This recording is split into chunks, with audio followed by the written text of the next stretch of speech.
నేను సుధా బులెటిన్ల ముందుగా హెడ్లైన్స్. మోదీ నిజమైన ప్రజాస్వామ్యవాది కితాబు ఇచ్చిన గుజరాత్ మాజీ ప్రతిపక్ష నేత అర్జున్ మోత్వాడియా.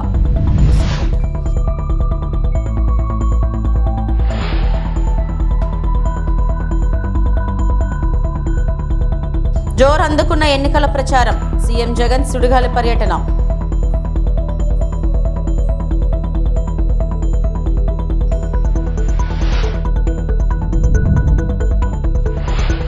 స్వతంత్ర అభ్యర్థులకు గ్లాసు గుర్తు. అయోమయంలో కూటమి నేతలు.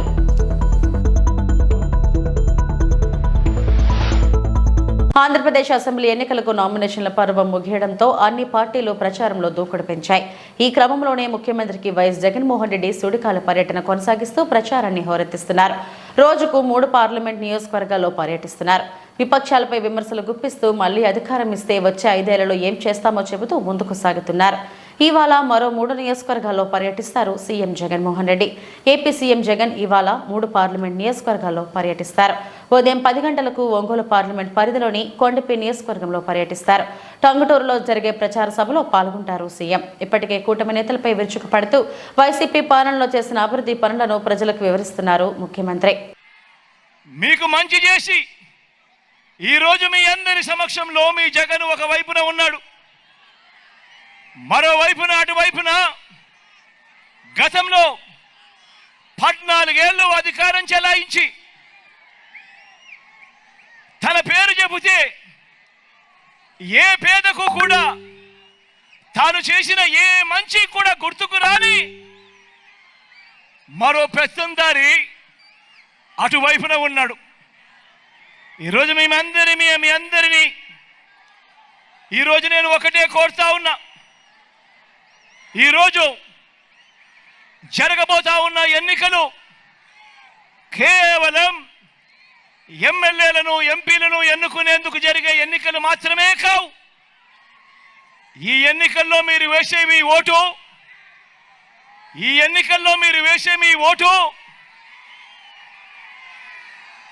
జరుగుతూ ఉన్న పథకాలకు సంబంధించిన కొనసాగింపు కొరకు మీరు ఓటు వేస్తా ఉన్నారు. ఈ ఎన్నికల్లో మీరు వేసే మీ ఓటు పేదవాడి భవిష్యత్తు, పేదవాడి తలరాతలను మార్చిపోయేదే మీరు వేసే ఈ ఓటుతో. ఈ విషయం ప్రతి ఒక్కరూ కూడా గుర్తెరగమని కోరుతా ఉన్నా. మీ జగన్కు ఓటు వేస్తే పథకాలన్నీ కూడా కొనసాగింపు. అదే పొరపాటున చంద్రబాబుకు ఓటు వేస్తే పథకాలన్నీ ముగింపు, మళ్ళీ మోసపోవటమే. చంద్రబాబుకు ఓటు వేస్తే ఏం జరుగుతుంది? మళ్ళీ చంద్రముఖి నిద్రలేస్తుంది. లుకలుక అంటూ మళ్ళీ 5 ఏళ్ళు మీ అందరి రక్తం తాగేందుకు మీ తలుపు తడుతుంది. ప్రతి ఒక్కరూ కూడా గమనించమని చెప్పి మీ అందరితో కూడా కోరుతా ఉన్నా. ఈరోజు మీ ముందు నిలబడి ఈరోజు మీ అందరి సమక్షంలో అడుగుతా ఉన్నాను. మీరు ఎవరి విశ్వసనీయత ఏమిటి అన్నది, ఎవరు ఎలాంటి నాయకుడు, ఎవరు విశ్వసనీయత కలిగిన నాయకుడు, ఎవరు వంచనలు, ఎవరు మోసాలు చేసే నాయకుడు అన్నది ఈరోజు మీ అందరి సమక్షంలోనూ కూడా ఈరోజు అడుగుతా ఉన్నా. ఈరోజు ఎవరి రికార్డు ఏమిటో చేద్దామా అని అడుగుతా ఉన్నాను. ఈ సందర్భంగా మిమ్మల్ని అందరినీ కూడా ఎవరి రిపోర్ట్ ఏమిటో చూద్దామా అని అడుగుతా ఉన్నాను. ఈ సందర్భంలో మీ అందరితో ఎవరిది బోగస్ రిపోర్టు, ఎవరిది ప్రోగ్రెస్ అనేది తేల్చేద్దామా అని చెప్పి ఈ సమక్షంలో మీ అందరినీ అడుగుతా ఉన్నా. బంగారుపాలెంలో బాలయ్య రోడ్ షో.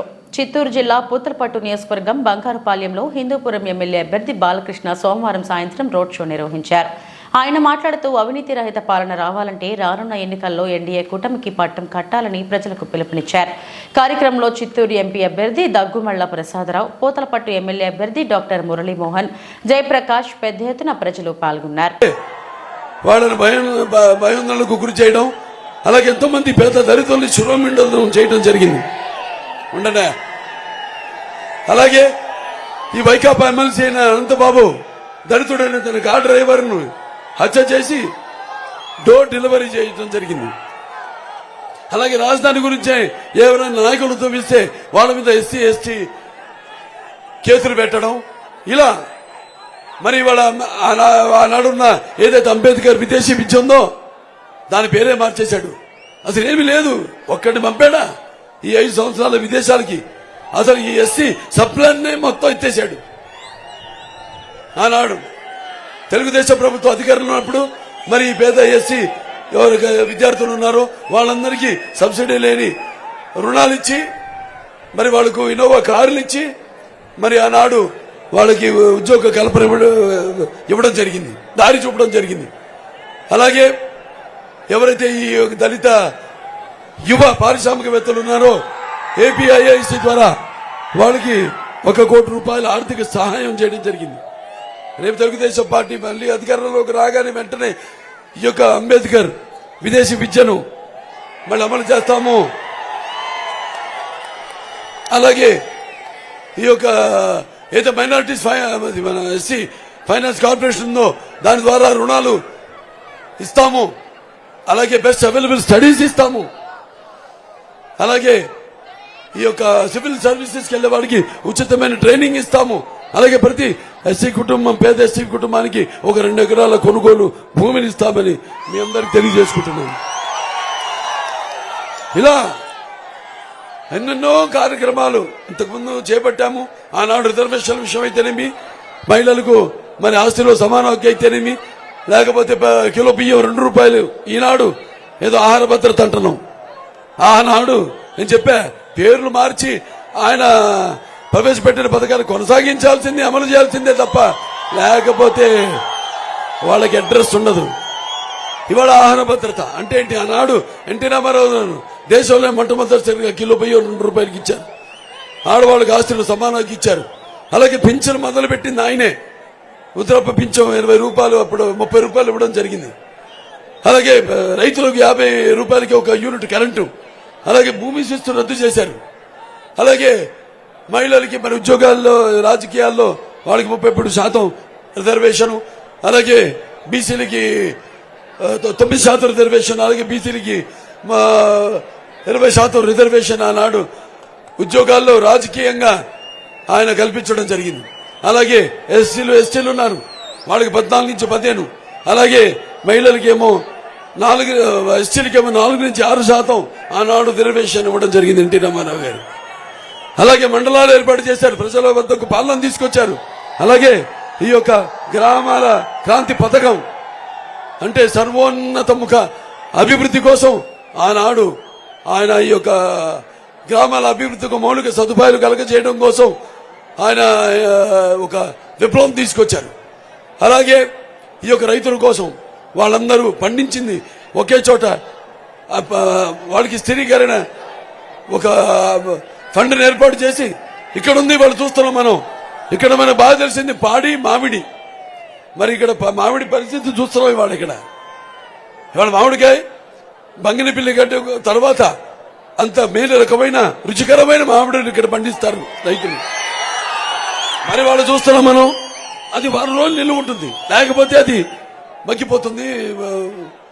మరి దానికి తెలుగుదేశం ప్రభుత్వం అధికారంలో ఉన్నప్పుడు 1 వారం రోజుల్లో ప్రొక్యూర్మెంట్ రేట్ ఇచ్చి, అంటే ఉన్న రేటు కంటే కూడా దానికి అదనంగా 6 రూపాయలు ఇచ్చి దాని ప్రభుత్వం కొనుగోలు చేసేది మిగిలిపోయిన పంటని. మరి వాళ్ళు చూస్తున్నాం, చేస్తామన్నారు. ఈ 5 ఏళ్లలో ఒక్కడి దగ్గర నుంచి అయినా ఈ పంటను వాళ్ళు కొన్నారా అని అడుగుతున్నాను. మీకు గిట్టుబాటు ధర ఇచ్చారా అని అడుగుతున్నాను. ఒక ధర స్థిరీకరణ, ఒక ఆర్థిక ప్రణాళికను రూపొందించారా అని అడుగుతున్నాను. మరి ఆనాడు మరి ఎన్టీ రామారావు మండలాలు ఏర్పాటు చేశారు, ప్రజల వద్దకే పరిపాలనని. అలాగే ఎన్నో గురుకుల పాఠశాలలు అయితేనేమి, జూనియర్ కాలేజీలు అయితేనేమి, కేంద్ర విద్యాలయాలు అయితేనేమి, సంక్షేమ హాస్టల్స్ అయితేనేమి, ఇవన్నీ కూడా ఎన్నో క్యాపిటేషన్ ఫీజు రద్దు చేసి వీళ్ళంతా కూర్చోండి మీరు అడ్డంగా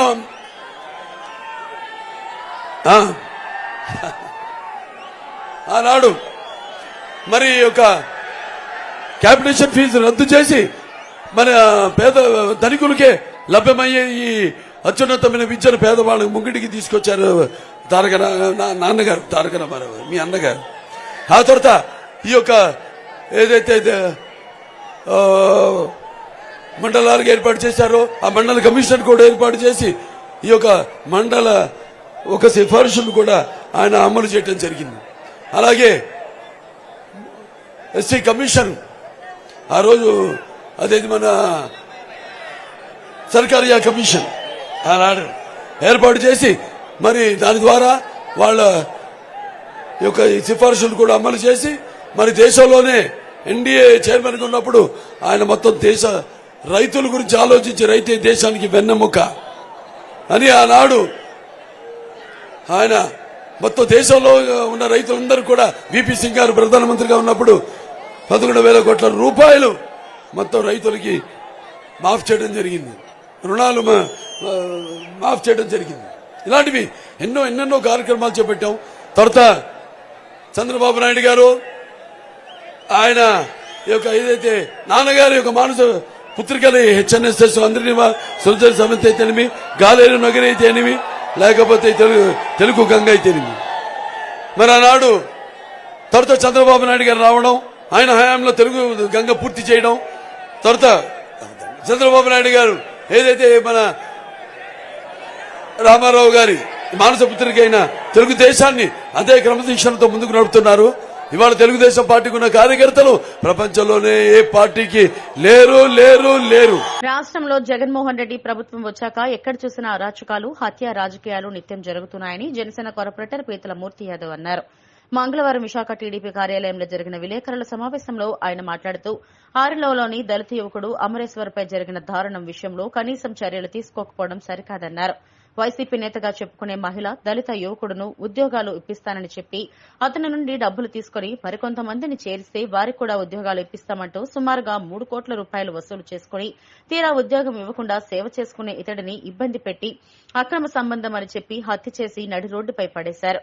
అధికారం ఉంది కదా అని పోలీసులను అడ్డుపెట్టుకుని ఈ హత్యను మరో కోణంలో మార్చేలా చేస్తున్నారని ఆరోపించారు. ఈ కేసు విషయంలో బాధిత కుటుంబానికి తగిన న్యాయం చేయకపోతే డీజీపీకి ఫిర్యాదు చేస్తామన్నారు. దళిత యువకుడు అమరేశ్వర్ను సినీ ఫక్కీలో వైసీపీ నేతలు రాళ్లతో కొట్టి చంపేశారని ఆరోపించారు.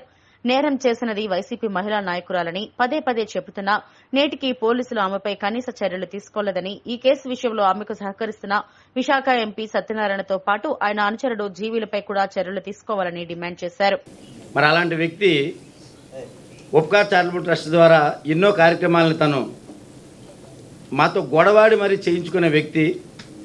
మరి అలాంటి వ్యక్తి తన వెనకాల ఉన్న కుర్రాలకు కానీ అలాగే మిగతా యువత అందరికీ న్యాయం చేయాలనే ఉద్దేశంతో ఈ మీసాల విజయలక్ష్మి అనే ఆవిడ ఉద్యోగాలు వేయిస్తాను, అలాగే నాకు అందరి దగ్గర ఇన్ఫ్లుయెన్స్ ఉంది అని చెప్పి అప్పుడు ఉన్న గవర్నమెంట్లో ఉన్న మినిస్టర్ల ఫోటోలు ఇవన్నీ తీసుకొని అలాగే వైసీపీ కండువా ఆమె కప్పుకొని నాకు వైసీపీలో మంచి బలం ఉందని నిరూపించి ఈ అబ్బాయితో చాలా మంది ద్వారా డబ్బులు కలెక్ట్ చేయించుకొని అలాగే తనకు కూడా అవుట్ సోర్సింగ్ తాలూకా జాబ్ ఏదైతే జీవీఎంసీ అవుట్ సోర్సింగ్ ఉద్యోగి తను, మరి ఆ ఉద్యోగాన్ని కూడా మళ్ళీ నేను వేయిస్తానని చెప్పి అలాగే వాళ్ళ కుటుంబ సభ్యులకు కూడా దగ్గరయ్యి వాళ్ళ దగ్గర కూడా సుమారు ఒక 50 తులాల బంగారాన్ని అలాగే ప్రతి ఒక్కరి దగ్గర నుంచి 1,00,000, 2 లక్షలు తను దొరికినంత దొరికి ఎలాగైతే తనకు వెసులుబాటు ఉంటుందో ఆ విధంగా అమర్ను ఉపయోగించుకొని తను ఒక 2 కోట్ల రూపాయల వరకు తన ద్వారా తెప్పించుకొని సంవత్సరాల తరబడి ఆ ఉద్యోగాలు లేవు, సరే ఉద్యోగాలు లేవు కదా మా డబ్బులను మాకు ఇవ్వండి అని చెప్పని ఒత్తిడి తెచ్చారు కుటుంబ సభ్యులు, అమరు అలాగే అమరుకు డబ్బులు కట్టిన వాళ్ళు వీళ్ళందరూ కూడాను. మరి ఆ యొక్క ప్రయత్నంలో దపదపాలుగా కొంత డబ్బులు తను ఇవ్వడం జరిగింది. ఆ మిగిలిన అమౌంట్ని వాళ్ళు గత 3 నెలలుగా కుటుంబ సభ్యులందరూ కూడా వాళ్ళ వాయిస్ ద్వారా కూడా మీరు విందురు కానీ వాళ్ళు తనకి డైరెక్ట్గా ఫోన్ చేసి అమ్మ అమర్కి చాలా ఇబ్బంది అవుతుంది, మా కుటుంబంలో చాలా గొడవలు వస్తున్నాయి, మరి అందరూ మమ్మల్ని ఇబ్బంది పెడుతున్నారు, ఎంతకని అప్పులు చేసి మేము డబ్బులు ఇస్తాము, మా డబ్బులు మాకు ఇవ్వండి అని చెప్పని అడగ్గా ఇస్తానని చెప్పి కొంత ఇచ్చి ఈ చనిపోయే రోజు తను ఏం చేసిందంటే వాళ్ళ కుటుంబ సభ్యులకు కూడా ఫోన్ చేసి నేను ఈరోజు సెటిల్మెంట్ చేసేస్తాను అమౌంట్ అని చెప్పింది. ఆ యొక్క సెటిల్మెంట్ పరిస్థితుల్లోనే తన్ని పిలిపించుకొని పెందుతుకు పిలిపించుకొని అతి కిరాతంగా తన్ని 12 మంది వ్యక్తులు తను అలాగే తన భర్త అయినటువంటి మీసాల బాలకృష్ణ అలాగే కోరుబల్లి జ్యోతి కిరణ్ దాసర జగదీష్ అలాగే కడవల భరద్వాజ్ సీశెట్టి నాగభరణి అలాగే కందుకూరు వేణు. ఎన్టీఆర్ జిల్లా పశ్చిమ నియోజకవర్గం బీజేపీ కార్యాలయంలో జరిగిన మీడియా సమావేశంలో జిల్లా బీజేపీ అధ్యక్షుడు అడ్డూరి శ్రీరామ్, పైలా సోమినాయుడు, పోతన వెంకటేశ్వర్లు మాట్లాడుతూ సుజనా చౌదరి జన్మించింది కంచకర్ల దగ్గర పొన్నవరం గ్రామమని, విద్యాభ్యాసం ఇక్కడే జరిగిందని, తన తండ్రి విజయవాడ పాల ఫ్యాక్టరీలో ఇంజనీర్ అని, ఇప్పటికీ విజయవాడలో వారికి రక్తబంధువులు, స్నేహితులు, శ్రేయభిలాషులు ఉన్నారని తెలిపారు. వేరే జెండా పట్టుకుంటే నా చెయ్యి కొబ్బరి బొండా కత్తితో నరకమని జనసేన పార్టీ ఇన్ఛార్జ్ పోతన మహేష్ గతంలో అన్నారని, మరి ఇప్పుడు వైసీపీలోకి మారారు కదా, చెయ్యి నరికించుకోలేదేటని ఎద్దేవా చేశారు. బంధువులు కలిగినటువంటి పరిస్థితి కాబట్టి సుజనా చౌదరి గారు లోకల్ నాన్ లోకల్ అనేటువంటి వాళ్ళు ఎవరు కూడా దానికి సంబంధం లేనటువంటి వాళ్ళు, అవగాహన లేనటువంటి వాళ్ళు. సుజనా చౌదరి గారు పక్కా కృష్ణా జిల్లా లోకల్ కాబట్టి ఒక్కసారి వాళ్ళు గుర్తు చేసుకోవాలి. 80-90 మందిని మరి జిల్లాలు మార్చి పంపించినటువంటి వైసీపీ నాయకుడు ముఖ్యమంత్రి గారు పంపించినటువంటి వాళ్ళందరూ నాన్ లోకల్ అయిపోయారా? కృష్ణా జిల్లాలో సుజనా చౌదరి గారికి ఉన్నటువంటి సత్సంబంధాలు, విజయవాడ నగరంలో మరి ఆయన మాంటోసరీ స్కూల్లో కోటేశ్వరమ్మ గారు సారథ్యంలో ఆయన చదువుకున్నటువంటి వ్యక్తి కాబట్టి ఈ రకమైనటువంటి ప్రాలాపనలు, ఈ రకమైనటువంటి మరి ఏదైతే వ్యతిరేకమైనటువంటి విధానాలు ఉన్నాయో అవన్నీ కూడా మానుకోవాలని వారికి మేము హెచ్చరిక ఇస్తున్నాం. ఈ సందర్భంలోని ఏ కొబ్బరి బాండం కత్తితో నరకాలని, నరికేయని నా చెయ్యి జెండా పట్టుకుంటే అన్నావో తప్పకుండా ఆ పరిస్థితి నీకు ఎదురైనా ఆశ్చర్యపోవాల్సిన పని లేదు. జాగ్రత్తగా మాట్లాడాలి. పోతిన వెంకట మహేష్ ముఖ్యంగా నగరాల కులస్తులు ఏదో తనకు రావాల్సినటువంటి సీటు ఇంకెవరో తీసుకెళ్లిపోయినట్టుగా, పవన్ కళ్యాణ్ గారు ఏదో డబ్బులు తీసుకొని ఇచ్చేసినట్టుగా ఈ రకరకాలుగా ప్రజల్లో అపోహలు సృష్టించాలని చెప్పి ప్రయత్నం జరుగుతూ ఉంది. ప్రజల విజ్ఞులు తెలుసు వాళ్ళకి ఏంటి, ఎలా జరిగింది, ఏంటి పరిస్థితిలోని ఈ సీటు బీజేపీ కేటాయాల్సి వచ్చింది అనేది. 3 నెలల కింద నీకు చెప్పా ఇది బీజేపీ సీటు, పొత్తు ఖరారు అవబోతా ఉంది, గుండెల మీద చేసుకొని చెప్తున్నా. నువ్వు కూడా గుండెల మీద చేసి ప్రమాణం చేసి చెప్పగలవా? 3 నెలల కిందటే నీకు చెప్పా పొత్తు ఖరారు అవుతుంది, ఇది 1 టౌన్ పశ్చిమ నియోజకవర్గం బీజేపీ సీట్ అవుతుందని. అదేవిధంగా మార్చి 6వ తారీఖు కూడా ఇంకొక 2 రోజుల్లో పొత్తు కన్ఫామ్ అవుతుంది అన్న సందర్భంలో కూడా చెప్పడం జరిగింది. ఇది బీజేపీ సీటు, పొత్తు ఖరారు అవుతుంది, 2 రోజుల్లో పొత్తు ప్రకటించబోతా ఉన్నారు. ఎలాగవుతుంది అయ్యే ప్రసక్తి లేదని నువ్వు నాతో వాగ్దానానికి దిగిన సందర్భాలు కూడా ఉన్నాయి. ఇలా తెలిసి కూడా నీకు సీటు రాదని తెలిసి కూడా నీ చుట్టూ ఉన్నటువంటి అనేక మందిని మభ్యపెట్టే ప్రయత్నం చేసి అనేక రకాలుగా మభ్యపెట్టే ప్రయత్నం చేసేవా తప్ప నీకు సీటు రాదనే విషయం నీకు ముందే తెలుసు. కావాలని నీచ రాజకీయాలకు పాల్పడి సానుభూతి రాజకీయాలు చేసి ఏదో చేయాలని చూస్తే ప్రజలను నమ్మే పరిస్థితి లేదు. కాబట్టి ఇలాంటి వ్యాఖ్యలు మానుకోకపోతే మర్యాద ఉండదని చెప్పి ఈ యొక్క మీడియా ద్వారా హెచ్చరిస్తా ఉన్నాం. ఎన్టీఆర్ జిల్లా నందిగామ నియోజకవర్గంలో తెలుగు రాష్ట్ర సమితి పార్టీ వ్యవస్థాపక అధ్యక్షులు బార్రి శ్రీనివాసరావు, అలానే విజయవాడ సెంట్రల్ నియోజకవర్గం నుంచి సుబ్రహ్మణ్యం కూడా తమ నామినేషన్ ఉపసంహరించుకున్న అనంతరం వారు మాట్లాడుతూ జగన్మోహన్ రెడ్డి విడుదల చేసిన 2024 మేనిఫెస్టోలో తమ ఆశయాలు ఉన్నాయని, జగన్మోహన్ రెడ్డి చెప్పాడు అంటే చేస్తాడు కనుక మేము ఉపసంహరించుకోవడం జరిగిందని అన్నారు. మేము స్థానిక వైసీపీ ఎమ్మెల్యే మొండుతోక జగన్మోహన్ రావుకు, వెల్లంపల్లి శ్రీనివాసరావుకు పూర్తి మద్దతు తెలియజేస్తూ తమ విజయాన్ని ఆకాంక్షిస్తూ కృషి చేస్తామని అన్నారు. ఈ కార్యక్రమంలో ఎమ్మెల్సీ రూహళ్ల, కొరకళ్ల విద్యాధర్రావు, కొట్టం రాజు, వెంకటేష్ శర్మ, తెలంగాణ రాష్ట్ర సమితి పార్టీ నాయకులు పాల్గొన్నారు. ఒక మేనిఫెస్టోలో అదనంగా పెట్టిన పాయింట్ ఏంటంటే నెక్స్ట్ గవర్నమెంట్ సీఎంగా అయితే గనక ఖచ్చితంగా ఆంధ్రప్రదేశ్ రాష్ట్రంలో ఉన్న ప్రతి దళిత వాడిని ప్రత్యేక పంచాయతీ చేస్తారని చెప్పి మన జగన్మోహన్ రెడ్డి గారు స్టేట్మెంట్ వల్ల జరిగింది. ఆ స్టేట్మెంట్ చాలా మనస్ఫూర్తిగా మాకు నచ్చడం జరిగింది. కాబట్టి నేను కానీ తెలుగు రాజ్యాధికారి సమితి పార్టీగా మనస్ఫూర్తిగా జగన్మోహన్ రెడ్డి గారి నాయకత్వాన్ని బలపరుస్తూ ఆయనకి సపోర్ట్ చేస్తున్నాను. అదేవిధంగా ఈ మన నందిగామ నియోజకవర్గానికి వచ్చేసి ఇక్కడ మన వైఎస్ఆర్సీపీ పార్టీ ఎమ్మెల్యే అభ్యర్థి అయిన మన ప్రెసిడెంట్ ఎమ్మెల్యే గారు అయిన మొండితోక జగన్మోహన్ గారికి నా ఓటు, నా ఫ్యామిలీ ఓటు, నా క్యాడర్ ఓటు, నా శ్రేయభిలాషులు మొత్తం మనస్ఫూర్తిగా ఆయన గెలవడానికి మా వంతు కృషి పూర్తి స్థాయిలో సంపూర్ణంగా చేస్తామని చెప్తా ఉన్నాం. Thank you. నా పేరు సుబ్రహ్మణ్యం. నేను వైశ్య కమ్యూనిటీ చెందిన వాడిని. ఇక్కడ సెంట్రల్ నియోజకవర్గంలో కాన్స్టిట్యున్సీకి కంటెస్ట్ చేశాను. బట్ కాకపోతే ఇక్కడ వెల్లంపల్లి గారి నాయకత్వం వర్ధిల్లాలని నేను వారితో సహకరించి వారితో పాటే నడవాలి అని ఆలోచించి వారితో ముందుకు వెళ్ళాలి అని వారి పార్టీలో చేరే విధంగా ప్లాన్ చేసుకుని మా ఉన్నటువంటి కార్యకర్తలు కానీ మేము కానీ మా సపోర్ట్ మొత్తం వెల్లంపల్లి గారికి సపోర్ట్ చేయాలని ఉద్దేశంతో నేను విత్డ్రా అయ్యి జగన్ గారి నాయకత్వం వర్ధిల్లాలి అనే ఉద్దేశంతో ఇప్పుడు మేము వెల్లంపల్లి గారితో మేము సపోర్ట్ చేస్తూ కంటిన్యూ చేస్తున్నామండి. Thank you sir. ప్రతి కార్యకర్త పార్టీ కోసం కష్టపడితే పార్టీ మీకు సముచిత స్థానం కల్పిస్తుందని గాజువాక ఎమ్మెల్యే అభ్యర్థి గుడివాడ అమర్నాథ్ అన్నారు. జీవీఎంసీ 76వ వార్డు నడుపూరులో వార్డు వైసీపీ అధ్యక్షుడు దొడ్డి రమణ ఆధ్వర్యంలో పార్టీ కార్యాలయం ప్రారంభించారు. అనంతరం గోపాల్ రెడ్డి నగర్ లో ఇంటింటి ప్రచారం నిర్వహించారు. ఈ సందర్భంగా వారు మాట్లాడుతూ గాజువాక ఎమ్మెల్యే అభ్యర్థిగా పోటీ చేస్తున్న గుడివాడ అమర్నాథ్ ను పార్లమెంట్ మెంబర్ గా పోటీ చేస్తున్న బొత్స ఝాన్సీను అత్యధిక మెజారిటీతో గెలిపించాలని కోరారు. పేద ప్రజలకు మేలు చేసే ప్రభుత్వం వైఎస్సార్ పార్టీ అని, ప్రతి పేదవాడికి అనునిత్యం పథకాలు అందించి ఆదుకుంటున్న ప్రభుత్వం వైఎస్సార్ ప్రభుత్వం అని అన్నారు. మీ కుటుంబంలో మేలు జరిగితేనే నాకు ఓటు వేయండి అని అభ్యర్థించిన ఏకైక నాయకుడు సీఎం జగన్మోహన్ రెడ్డి అని, గుడివాడ అమర్నాథ్ ని గెలిపించి సీఎం జగన్ కి బహుమతిగా ఇవ్వాలని అన్నారు. ఈ కార్యక్రమంలో రంభ నారాయణమూర్తి, చిక్కా సత్యనారాయణ, మంత్రి Sankaranarayana, Tatikonda Jagadish, Tatikonda Achyut, Siram Ramana, Sahukar Sharath Kumar, Andiboina Sunny, K Murali, Y Appalanarayana, R Venugopalarao, Balaga Ramarao, Srikanth, Ravada Bhavani, Parameswari, Patridevi మరియు వైఎస్సార్సీపీ కార్యకర్తలు, మహిళా నాయకులు, అభిమానులు తదితరులు పాల్గొన్నారు. ఎన్నికల ప్రచారానికి సంబంధించినటువంటి యాక్టివిటీ కానీ లేదా ఇతర ఇష్యూస్ ఏవైతే ఉంటాయో వీటన్నిటిని కూడా సమీక్షించుకునేటువంటి దానికి ఎన్నికల కార్యాలయం అన్ని రకాలుగా ఉపయోగపడుతుందని చెప్పి కూడా ఆశిస్తూ ఉన్నాం.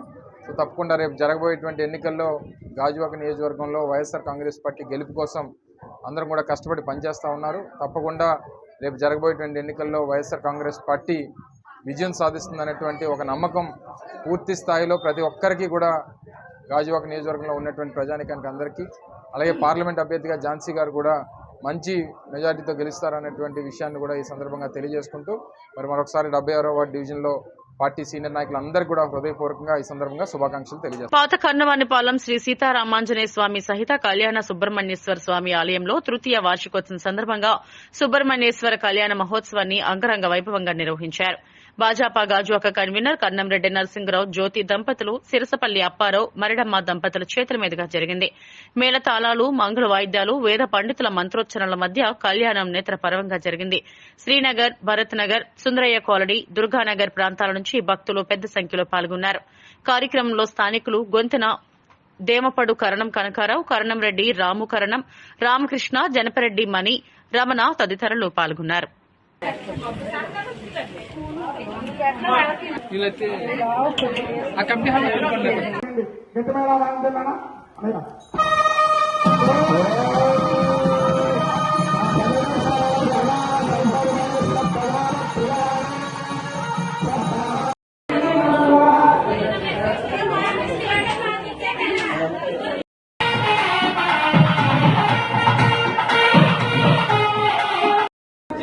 గాజువాక 72వ వార్డు పాత కర్ణవనపల్లి రామాలయంలో తృతీయ వార్షికోత్సవం సందర్భంగా ఈరోజు 3వ రోజు పూజలు అత్యంత వైభవంగా వేద పండితులు శ్రీ రవిశరణ్ గారి ఆధ్వర్యంలో జరిగాయి. ఉదయాన్నే హోమం నిర్వహించడం జరిగింది. తర్వాత వల్లి దేవస్థాన సమిత ఈ యొక్క సుబ్రహ్మణ్య స్వామి కళ్యాణం అత్యంత వైభవంగా నిర్వహించడం జరిగింది. సుబ్రహ్మణ్య స్వామి వారికి కళ్యాణం పూజలో పాల్గొంటే మనకి ఏవైనా తీరిన కోరికలున్నా, ఏవైనా సమస్యలున్నా అన్నీ కూడా పరిష్కారం అవుతాయని వేద పండితులు చెప్పారు. మరి వందలాదిగా భక్తులందరూ పాల్గొని ఈ యొక్క సుబ్రహ్మణ్య స్వామి కళ్యాణంలో పాల్గొనడం జరిగింది. సిరిసిపల్లి అప్పారావు గారు, గొంతిన దేవుడు గారు, మడకల కన్నయ్య గారు, సాలపు నోకరాజు గారు అందరూ కూడా పాల్గొన్నారు ఈ కార్యక్రమంలో. మరి భక్తులందరికీ కూడా ఆ సుబ్రహ్మణ్య స్వామి చల్లగా చూసి సంవత్సరం పొడిగిన అందరూ సుఖ సంతోషంతో ఉండాలని కోరుకుంటున్నాం. ఈ రామాలయానికి ఒక ప్రసిద్ధి ఉంది. ప్రతి సంవత్సరం కూడా శ్రీరామరాజు వేలాదిగా భక్తులందరూ తరలి వచ్చి పూజలో పాల్గొంటారు. మరి అయోధ్యలో శ్రీరాముని విగ్రహ ప్రతిష్ఠ జరిగిన తర్వాత మొదటిసారి కావడంతో ఈ కళ్యాణం కూడా చాలా చక్కగా జరిగింది. మరి ఈ కార్యక్రమంలో పాల్గొన్న వారందరికీ ధన్యవాదాలు. ఈ వార్తలు ఇంతటితో సమాప్తం. నమస్తే.